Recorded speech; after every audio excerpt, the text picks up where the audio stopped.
Hello everyone, let's get started. Welcome to the channel. ABCs, Art Plus Business, some consulting and coaching. This is where you're going to get tips and techniques to take your art to the next level.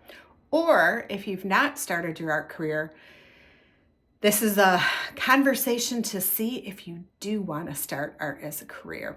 So my name is Michelle, and I'm hanging out here in the sun because in Michigan, the sun doesn't seem to come out very often. And when it does, I want to be in front of it.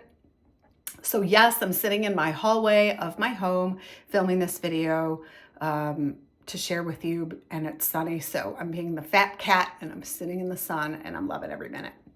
Okay, so today's tips was 5 reasons to pursue art as a career. So some of you are coming to the table. Art is going to be your second career, and that's really the people that I'm coaching. If you're a beginning artist, these tips work just as well for you, but I want to fast track people to the level that they want to get to. So I am working with people to do some coaching to get them to where they need to be and to really ask the questions that are important for if you want to make art as a career. Okay, so these are the top 5 reasons why you should pursue art as a career. I'm also going to have a top 10 tomorrow or next video of why you shouldn't, because there's those answers too.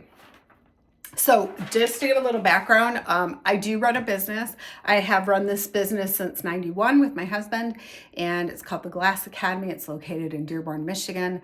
I'm a glass artist by trade. The business does classes. It does product that it sells in the gallery. At this time, I'm pretty much a designer for the business, and like CEO. I say I'm the art director because I manage the live shows that we do on YouTube. I manage the direction of the studio. I am not in the day-to-days. So for example, today is Saturday. We have 4 different classes rolling today. I have a staff of 4 working, and I don't need to be there because I've set this business up to do it that way. So if that's something that interests you, that's great. We're going to talk about that. But if you want to be a solo entrepreneur or a solo craftsperson, artist, that also works. So these tips will work for you. So let's get started. Tip number 1, freedom to express. When you are an artist, there is no one who is your boss. There is no one standing over you saying you need to make that in pink or blue or yellow or whatever the color may be. When you are a solo entrepreneur, you get to choose what you want to make, how you want to make it, etc. So the freedom to express is really important. You could be expressing political opinions through your art. You could be expressing ancient techniques that are lost. Like for us, glass blowing is not it's a modern day craft, but it's not something everyone might have in their home. You could be doing basket weaving and a certain style of basket with a certain style of reed. There are a million different ways you can go. But the thing is, it's freedom to express. You can choose what you want to make, how you want to make it, when you want to make it. So freedom of expression is number 1 that I have. Number 2 is flexibility on time. As a creative, as an artist, I don't have to do a 9-to-5 schedule. Today, I am going to be doing some work here, and then I'm heading out to a coffee shop to do some more work on my computer, because that's how I really stay focused and grounded, is if I can be in a space where others are working. Then I can go walk the dog for 3 hours. I can take them to a park or do whatever. I can meet up with friends. The creative expression that I enjoy allows me to do it 24/7. If I'm inspired at 11 o'clock at night, there is no reason that I can't start doing some of my artwork. There's no reason why I can't start sketching or drawing. There is no timetable when you're an artist. It's just whenever it feels good for you, and you have that freedom of expression, so you can do it all times of the day, which can be a blessing and a curse. But in this case, since we're talking about the top 5 reasons why you should, that's one of the reasons you should: flexibility of time. Number 3, I put, you have a skill or natural talent that others don't seem to have.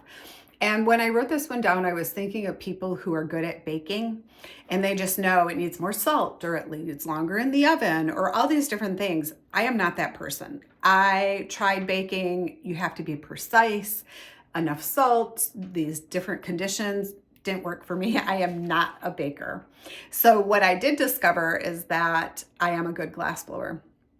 And the place that I was trained was a historical institution, and I had to do reproductions of historic pieces. And I just realized I was looking at the wrong angle in the camera. So now I'm looking at you all. Okay, so I had to do historic reproductions, and they were awful. Like, I did not like it at all. But what it did teach me was how to consistently make a body of work that was the same size, the same scale.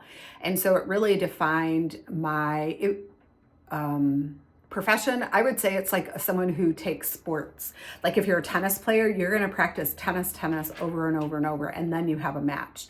Any sport, you have a coach, you do repetition of exercises over and over so you get that muscle memory.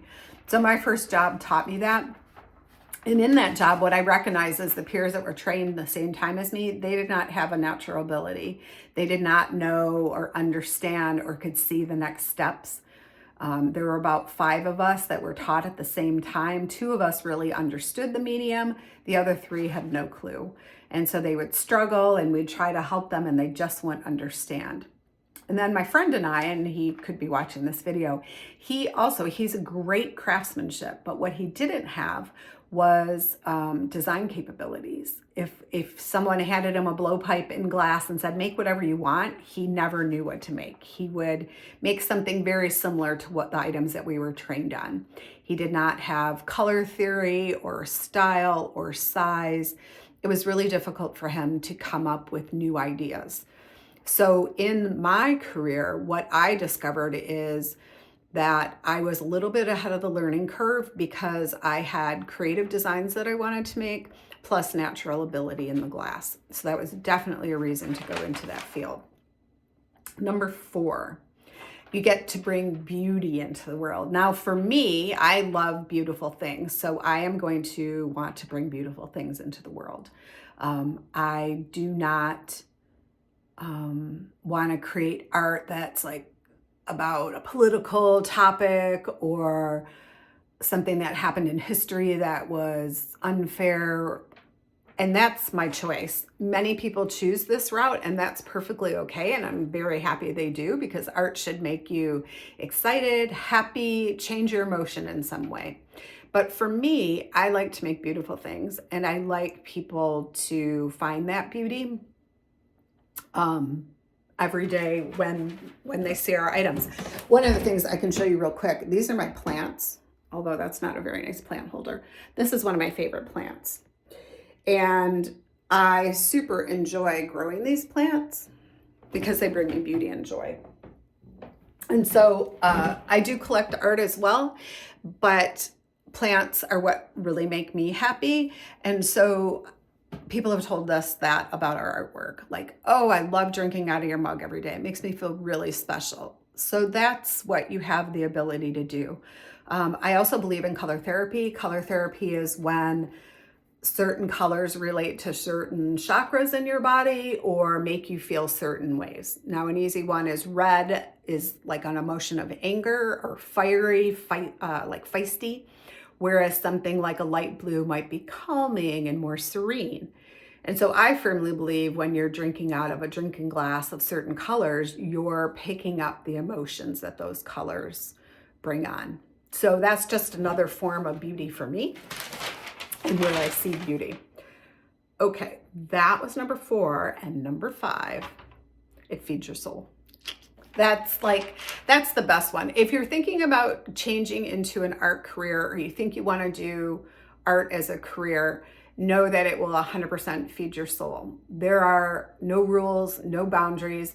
There might be techniques you need to learn and steps you need to do to get a finished piece, but in the end, what you design is your own design. I'm thinking of a friend now who worked for us, and she ended up doing a tie-dye business. And the colors she chose for tie-dye were 100% her colors. She chose to use powder dyes using ice and letting it melt on the fabric. That's a technique. There are other techniques that squirt the dye right into the fabric. So there's all kinds of things that you can do, but in the end, what did I write? It feeds your soul. And I think that's one of the most important things about doing artwork. You certainly don't want to jump into an art career if you think that it's going to bring you money or you think it's going to get you fame, because if you really look at the people who are talented in your field, my guess is it feeds their soul. My guess is that they did this regardless of what everyone told them. And they went on and pursued it and tried it and really pushed through it because something in their soul was getting fed. It's easy to feel our bodies. We know when we're hungry. We know when we need something salty or sweet. We know when we want to be fed. What's harder to feed is your soul. There's no easy way to know this, and I certainly do not feel we are raised to understand what's our soul passion. I think we're pushed and pulled into other careers, other beliefs, other ideas, but to really feed your soul, that takes some awakening. So if you are interested in being an artist and want to learn more tips and techniques, I suggest following my channel. I really want to grow it, so share with your friends and your family, anyone you think who might find some benefit in this. And that's it for today. The sun has left me. It's hiding behind a tree and some clouds, and there's a bunch of clouds coming up. So I guess that's all I've got for you today.